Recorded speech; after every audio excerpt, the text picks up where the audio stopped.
Boa tarde, boa tarde. Como é bom estarmos aqui mais um dia. E hoje no capítulo 7. Vamos lá, o capítulo 7. Capítulo 7. Perfeitos pela fé. A pressão para ser perfeito roubará sua alegria. Nós vimos isso no finalzinho do capítulo 6. Você não terá tempo para ser alegre. Você não terá tempo para simplesmente descansar em Deus e desfrutar a vida. Nem mesmo terá tempo para desfrutar a presença de Deus. Por muitos anos estive tão ocupada tentando servir a Deus perfeitamente que não tinha tempo para desfrutar da presença dele. Quando isso acontece, o cristianismo se torna um fardo. Algumas vezes usamos nossa fé para crer em Deus, para que Ele nos dê casas, carros, prosperidade, cônjuge, filhos, negócios, curas ou acesso ou sucesso, e nos que esquecemos de crer nele para nos aperfeiçoar. Nós temos fé para pedir tantas coisas, mas esquecemos de crer no Senhor para nos aperfeiçoar. Tomamos essa tarefa para nós mesmos.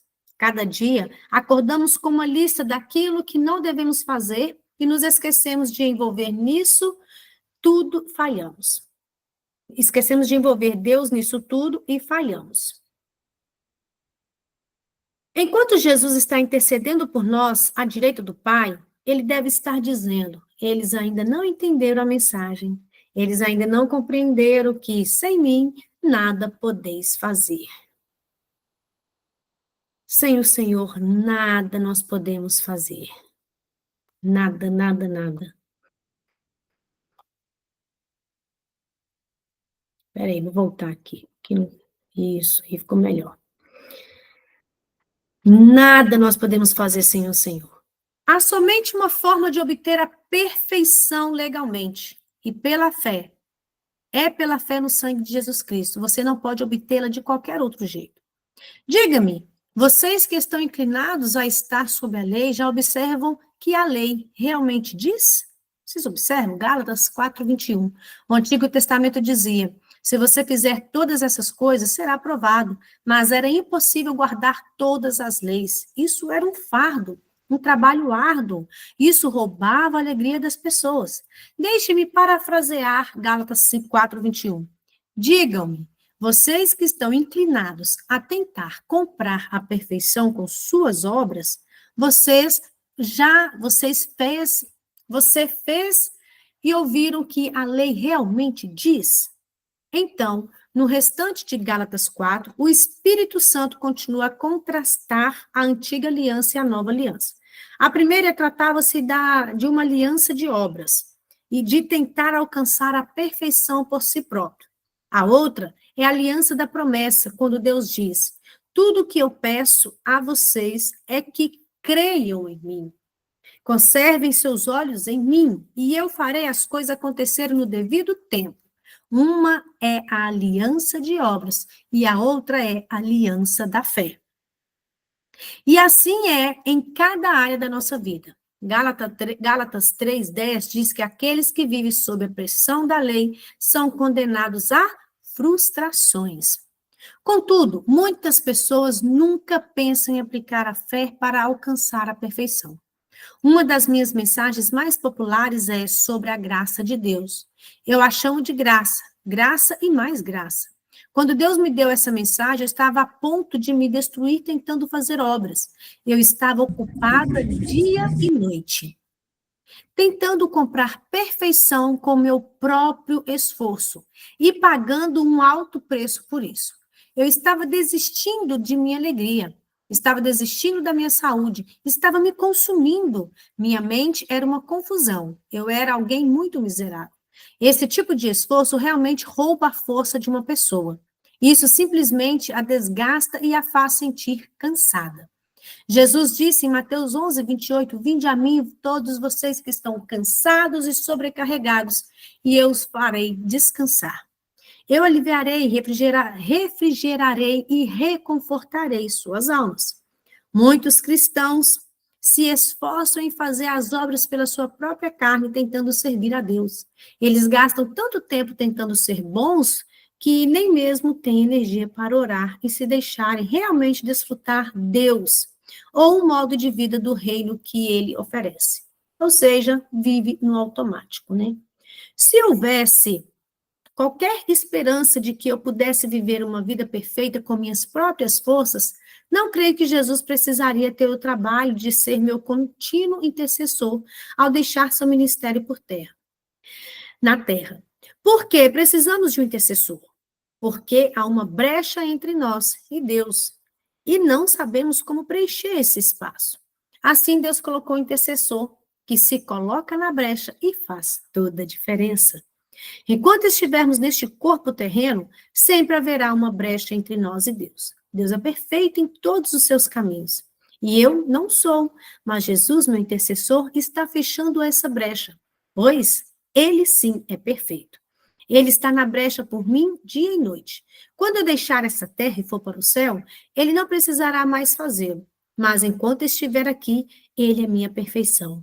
E eu sou completa em Cristo. Você pode dizer isso? Eu sou completa em Cristo, você é completa nele. Ele é a perfeição.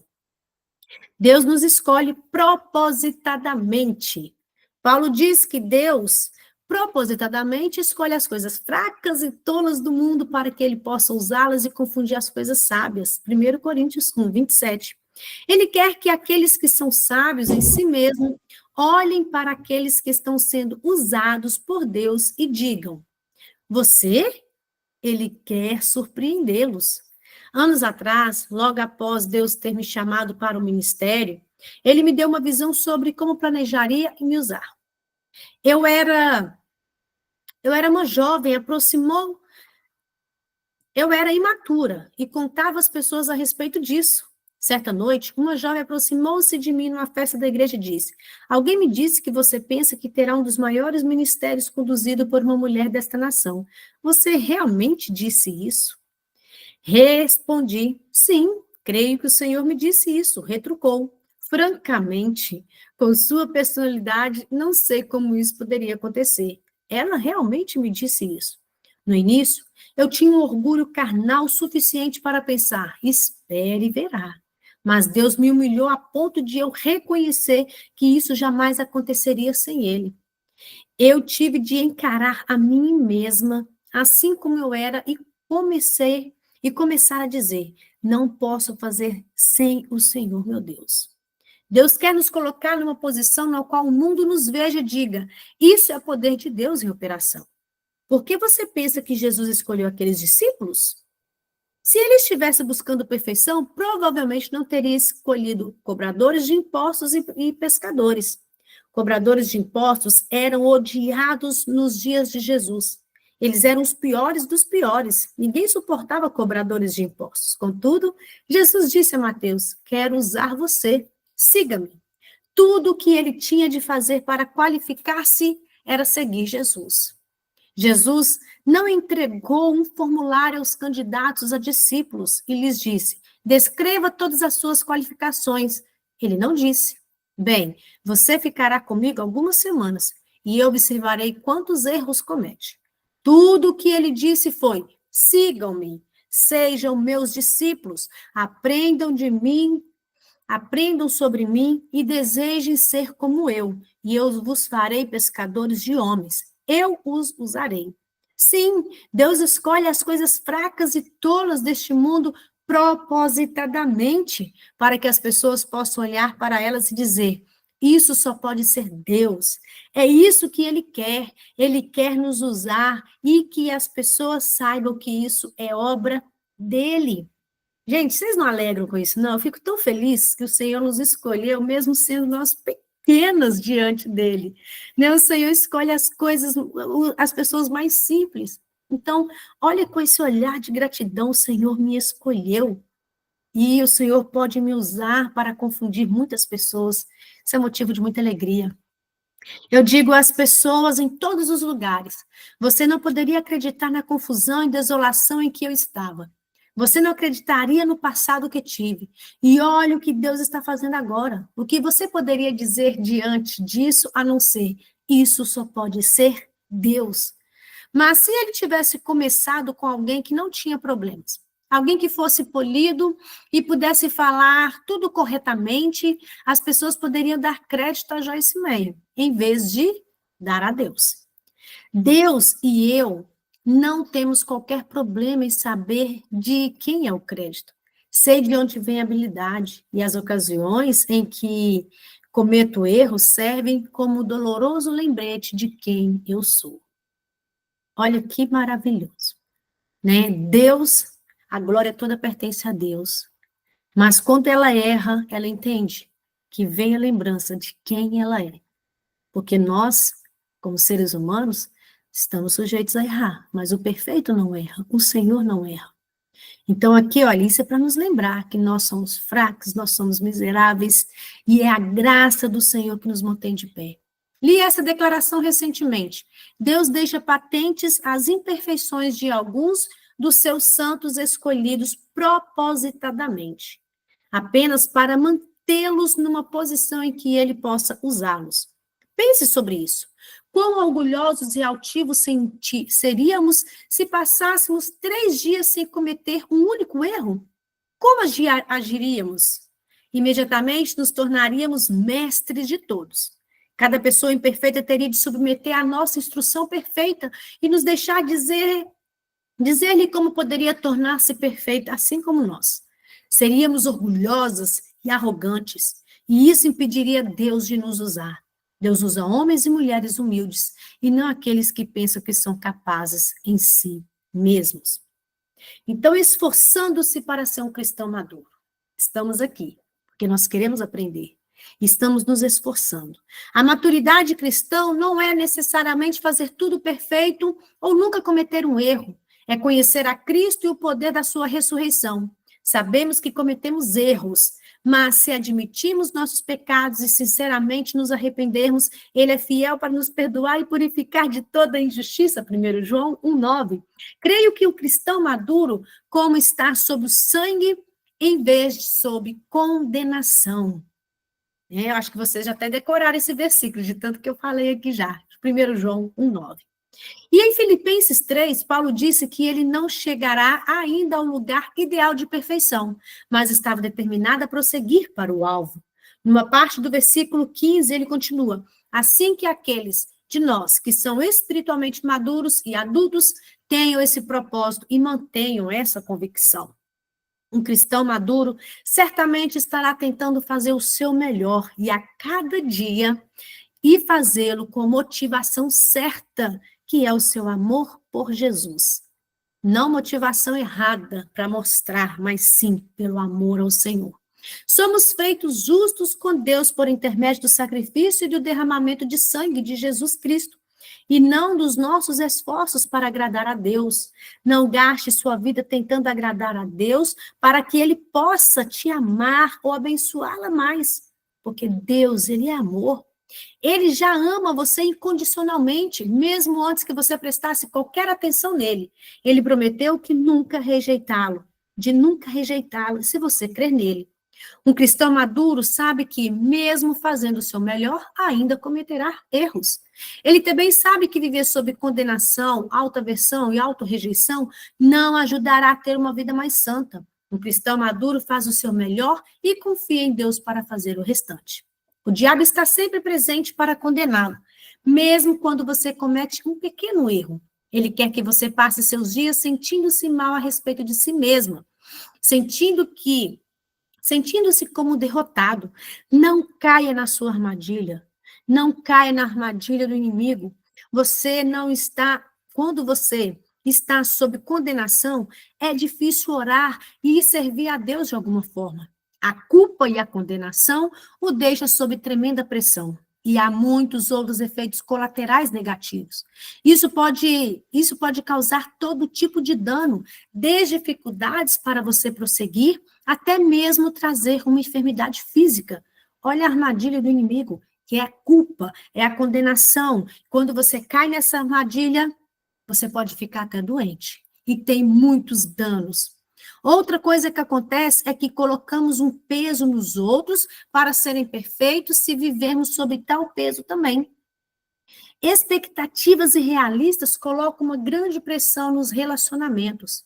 Isso arruína muitos casamentos, assim como os outros tipos de relacionamentos, incluindo aqueles entre pais e seus filhos. Em outras palavras, o perfeccionista exige perfeição dos outros, assim como de si mesmo. Filhos precisam de correção, mas não de rejeição. Eles precisam de aceitação e amor incondicional. Precisamos ser capazes de mostrar misericórdia aos outros e não sermos legalistas, inflexíveis e difíceis de agradar. Mostrar misericórdia requer receber misericórdia. Lembre-se de que você é excessivamente duro consigo mesmo. Isso pode levá-lo a agir da mesma forma com outras pessoas. Jesus disse em Mateus 11:29, tome meu jugo sobre vocês e aprendam de mim, pois sou gentil, manso e humilde de coração, e vocês encontrarão descanso, ou seja, alívio, tranquilidade, refrigério, restauração e uma quietude abençoada para as suas almas, pois o meu jugo é suave, né? Pois o meu jugo é benéfico, útil, bom, não é cruel, não é duro, pesado, desgastante, mas confortável, prazeroso e agradável. O meu fardo é leve e fácil de ser carregado. É essa vida que o Senhor quer para nós. Um fardo leve. Nunca devemos tentar colocar um jugo sobre nós mesmos ou sobre alguém mais que o próprio Jesus não tenha colocado. O Espírito de Jesus é paciente, longânimo, indulgente e lento em irar-se. Temos seu Espírito em nós e podemos aprender a nos comportar da forma que ele o faria nos relacionamentos. Você quer descobrir se é um cristão maduro? Viver sob condenação não é sinal de maturidade. Maturidade exige que sua atitude seja: estou prosseguindo para o alvo da perfeição, estou prosseguindo para o alvo da perfeição. Não cheguei lá ainda, não alcancei, mas me mantenho prosseguindo para o alvo. Tomei uma decisão de que não vou viver sob culpa e condenação. Não vou viver constantemente tentando imaginar o que está errado comigo. Uma coisa faço, esqueço-me daquilo que está para trás, ou seja, os meus erros, e prossigo para o que está diante de mim. A grande vitória sobre a carne a cada dia. Lembre-se de que a condenação é o sentimento que o diabo produz quando cometemos erros e recebemos tal sentimento como verdade se não soubermos que o nosso valor e dignidade estão em Cristo e não em nossas obras. Vivemos pela fé e não por sentimentos. O que é perfeição aos olhos de Deus? É um coração perfeito diante dele. E ser uma pessoa que quer fazer tudo corretamente e está prosseguindo para o alvo. É estar prosseguindo para o alvo. É ser essa pessoa que ama Jesus de todo o seu coração. Li um artigo interessante recentemente que diz que muitas pessoas amam Jesus, mas elas não estão apaixonadas por ele. Como alguém age quando está apaixonado? Você pensa na outra pessoa todo o tempo e procura por ela. Sempre querendo estar à sua companhia e fazer tudo para agradar-lhe, né? Quando alguém está apaixonado, quem nunca passou por isso? Eis como devemos ser com relação a Jesus. Precisamos estar apaixonados por ele, porque ele morreu por nós na cruz. Devemos procurar por ele como a corça busca pelas correntes das águas. Salmos 42:1 diz: assim como a corça anseia pelas correntes das águas, assim espero e anseio por ti, ó Deus. Deus está buscando pessoas com corações perfeitos, não com o desempenho perfeito. Nós nos preocupamos mais com as nossas fraquezas do que ele. Ele sabe que nossas fraquezas são simplesmente lugares onde ele pode mostrar-se forte em nós. Rejeitamos a nós mesmas e aos outros por causa da imperfeição. Outras pessoas nos rejeitam por causa da imperfeição. Deus nunca nos rejeita por causa das nossas imperfeições e fraquezas. Confie nele. Paulo ensinou aos Gálatas sobre a liberdade deles. Primeiro em Cristo, que seu valor estava em Cristo. E não em suas próprias obras. Eles aparentemente tinham recebido alguma revelação dessa verdade e estavam começando a caminhar nela e a desfrutá-la. Contudo, o diabo não desistiu deles e nem desistirá de você. Ele tentará constantemente levá-la de volta a estar sob a lei que obtém perfeição por seguir todas as regras, regulamentos e nunca cometer nenhum erro.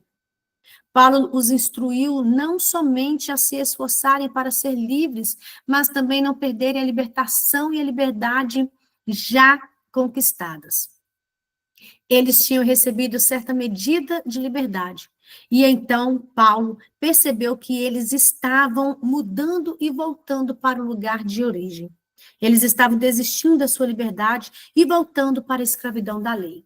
Ele disse em Gálatas 3:1: Ó pobres, insensatos e tolos, Gálatas, quem vos vacinou, encontrou ou feitiçou? Sim, Satanás tentará impedi-la de ser livre do medo da rejeição e do medo da imperfeição. Seja qual for a liberdade que você obtiver, ele tentará roubá-la novamente. Essa é a razão pela qual vivo repetindo as mesmas coisas neste livro de forma diferente. Sei que é necessária muita revelação para trazer completa libertação àqueles que estão em armadilha por causa da aceitação por meio do seu desempenho. Levar liberdade a esses que têm vivido a vida tentando evitar a rejeição por meio da perfeição é uma das minhas maiores alegrias. Ô, menina, vai orar. Sério?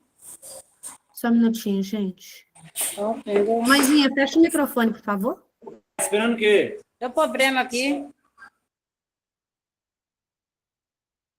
Diferentes, né? Sei que é necessária muita revelação para trazer completa libertação àqueles que estão na armadilha por causa da aceitação por meio do desempenho. Levar liberdade a esses que têm vivido a vida tentando evitar a rejeição por meio da perfeição é uma das minhas maiores alegrias. Sofri muito nessa área e por isso tenho prazer em ajudar outros a enxergar a verdade. Gálatas 3:2 e 3 diz: Deixe-me fazer-lhes essa pergunta. Vocês receberam o Espírito Santo como resultado de obedecer à lei e fazer suas obras? Ou foi ao ouvir a mensagem do Evangelho e crer nela? Foi ao observar a lei e rituais ou pelas mensagens da fé? Vocês tão tolos, insensatos e loucos, tendo começado sua nova vida espiritualmente com o Espírito Santo, estão vocês agora alcançando a perfeição pela carne? Paulo estava ensinando a esses cristãos que eles não mais tinham de viver sobre a lei, porque eles estavam agora vivendo na dispensação da graça. É assim conosco. A dispensação da graça é um período de tempo em que as pessoas não têm de viver sob lei para obter a perfeição. Deus escreve sua lei no coração e na mente delas e coloca seu espírito nelas. Sua perfeição será encontrada somente em Cristo, quando você coloca sua confiança nele e passa a depender dele. O tempo a respeito do qual eles tinham lido enquanto viviam na antiga aliança chegara, mas ainda tinham dificuldades em crer nisso e aderir a esse novo tempo. Por quê? Penso que a mensagem do Evangelho é tão simples que buscamos algo mais complicado. E assim como diz o antigo ditado, é bom demais para ser verdade. Portanto, nossa mente encontra dificuldades em compreender e convencer-se desse fato. Você precisa se encher de uma revelação contínua nessa área, especialmente se é uma pessoa que veio de um passado de rejeição e de baixa autoestima. Enquanto você perseverar na palavra de Deus, receberá mais e mais liberdade nessas áreas e aprenderá como manter a liberdade obtida. Raramente saímos da escravidão para a completa liberdade de forma imediata. Isso acontece em estágios. Em 2 Coríntios 3,18 chama de degraus de glórias. Somos transformados de glória em glória. Não fique desencorajada se o seu processo parecer lento. Processo lento é melhor do que nenhum progresso. E você provavelmente não estará se movendo mais lentamente do que a maioria das pessoas. Sempre vai ter algumas pessoas se movendo mais lentamente do que você. Mantenha-se buscando a Deus tão frequentemente quanto precisa e pressa por maior revelação e maior liberdade nessas áreas. Lembre-se de que ele nunca se cansa de vê-lo diante do seu trono pedindo ajuda. Não poderia dizer-lhe quantas vezes já passei por isso em minha vida. Deus me dava uma revelação sobre isso e me colocava no nível mais alto. Por um período longo, o diabo não conseguia lançar culpa ou condenação sobre mim. Então eu parecia deslizar para os velhos tempos e precisava estudar e buscar a Deus novamente nessas áreas. Eu fiz isso por várias vezes. Realmente levei anos obtendo revelação fresca nessas áreas para chegar ao lugar de liberdade que desfruto hoje. Repito, não fique desencorajada se precisar voltar vez após vez para o mesmo nível. O Espírito Santo é paciente e trabalhará com você quando for necessário para vê-lo ter completa liberdade.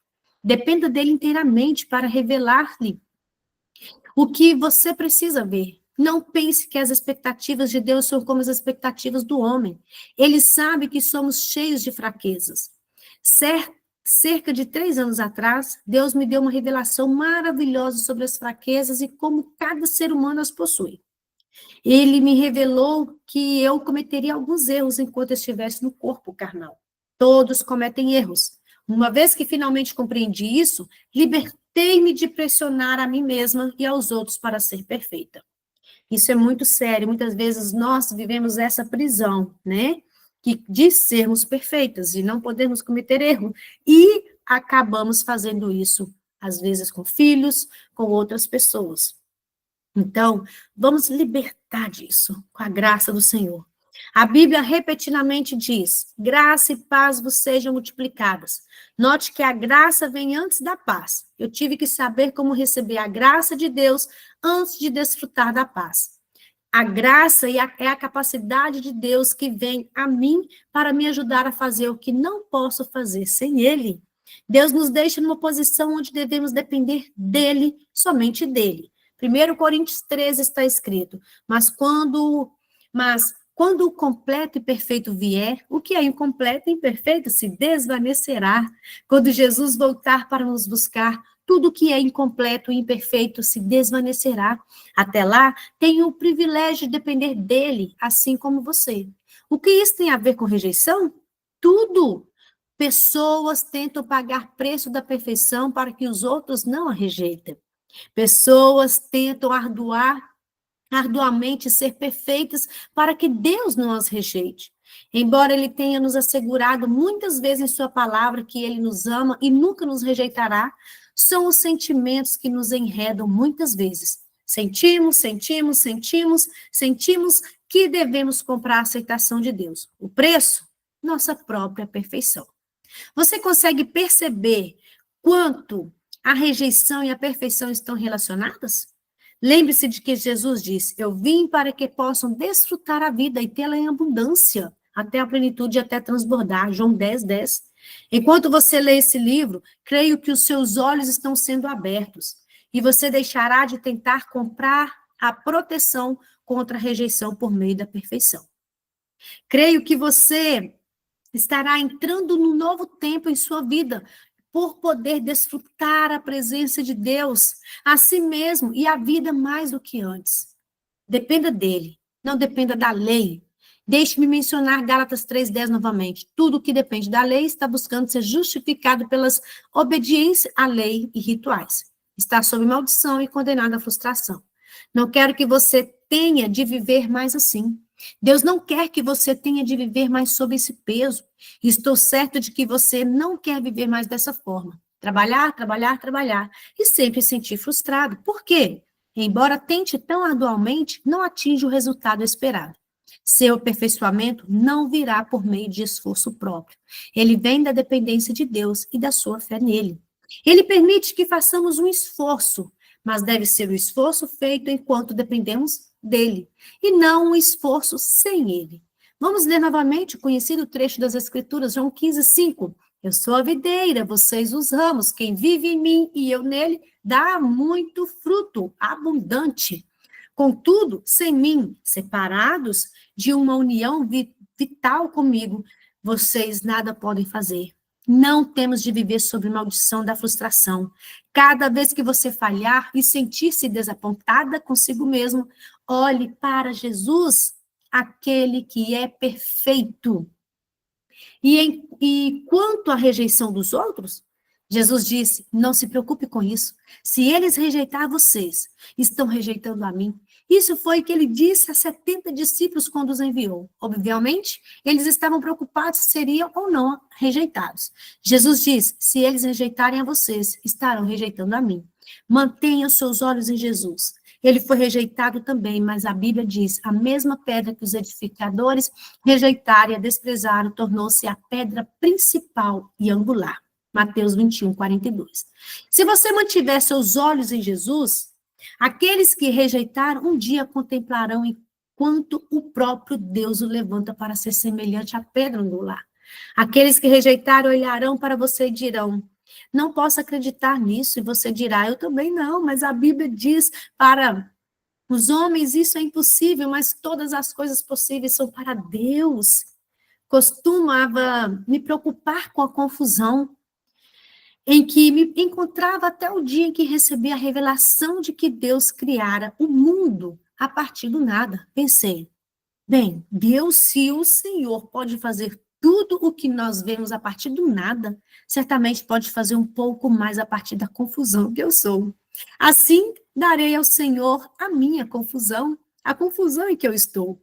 Eu quis dizer, se Deus pode fazer as árvores, o sol, a lua, as estrelas, os céus, as montanhas, os oceanos, a partir do nada, pense no que ele poderá fazer com uma confusão já formada. Eu não sei quanto a você, mas isso me trouxe esperança. Hebreus 7, 25 diz, portanto, ele é capaz também de salvar plenamente, completamente, perfeitamente, finalmente, por todo o tempo e por toda a eternidade. Aqueles que vêm a Deus através dele, já que ele está sempre vivendo para fazer petições a Deus, interceder diante dele, intervir por eles. Uau, que palavra maravilhosa! Ele é capaz de me salvar plenamente, isto é, completamente. Jesus é capaz de me salvar de tudo aquilo que está errado comigo. Não posso salvar a mim mesma e nem a você, mas Jesus pode me salvar e pode salvá-lo também. Deus tem feito algo em minha vida que tem me levado à liberdade. Quando cometo um erro, agora sou capaz de levá-lo ao Senhor imediatamente. Não fico perturbada por aí, sentindo-me culpada a respeito disso durante 3 horas ou dias. Apenas vou imediatamente a Ele e digo, Jesus, o Senhor é perfeito. Seu sangue ainda está no trono de misericórdia, no Santo dos Santos celestial. Seu sangue está clamando misericórdia, misericórdia, misericórdia para Joyce, misericórdia para Diene, para Kézia, para Nildalva, para Neia, para Kelly, misericórdia para cada mulher, Kênia, Gabriela, misericórdia para nós. Justamente agora, Jesus, o Senhor está intercedendo por mim diante do Pai. Eu dependo do Senhor. Você pode falar o seu nome, fazer essa oração com um exemplo de que quero dizer com isso. Suponha que eu tenha ido ao cinema e tentado entrar em um ticket inválido. O bilheteiro diria, algo está errado com o seu ticket, o número é inválido, o bilhete está amassado. Enfim, a senhora não pode entrar. Mas se eu já conhecesse o gerente do cinema e ele estivesse por perto, ele se aproximaria do bilhete e diria, ela é minha amiga pessoal, deixa eu entrar. O bilheteiro teria de mudar sua decisão e dizer, sem problema, pode entrar. Bem, serei ousada em dizer, sou amiga pessoal de Jesus. E se algo estiver errado com o meu ticket, ele cuidará disso. Eu dependo dele. Uau! Mais um capítulo. Glória a Deus, eu dependo dele. Né? Moara também pode dizer, Letícia, é porque ali não dá para eu ver o nome de todas, mas nós temos o Senhor Jesus. Né, Silene? Nós podemos orar. Não vamos carregar o peso por horas, por dias, mas vamos, se nós errarmos, vamos já confessar para o Senhor, falar para o Senhor. Senhor, eu errei novamente, mas o Senhor é o meu advogado. O Senhor está intercedendo por mim agora, me ajuda. Intercede por mim, Jesus. E Ele está intercedendo por nós, gente. Vamos acreditar nessa palavra. Finalizamos o capítulo 7. Glória a Deus.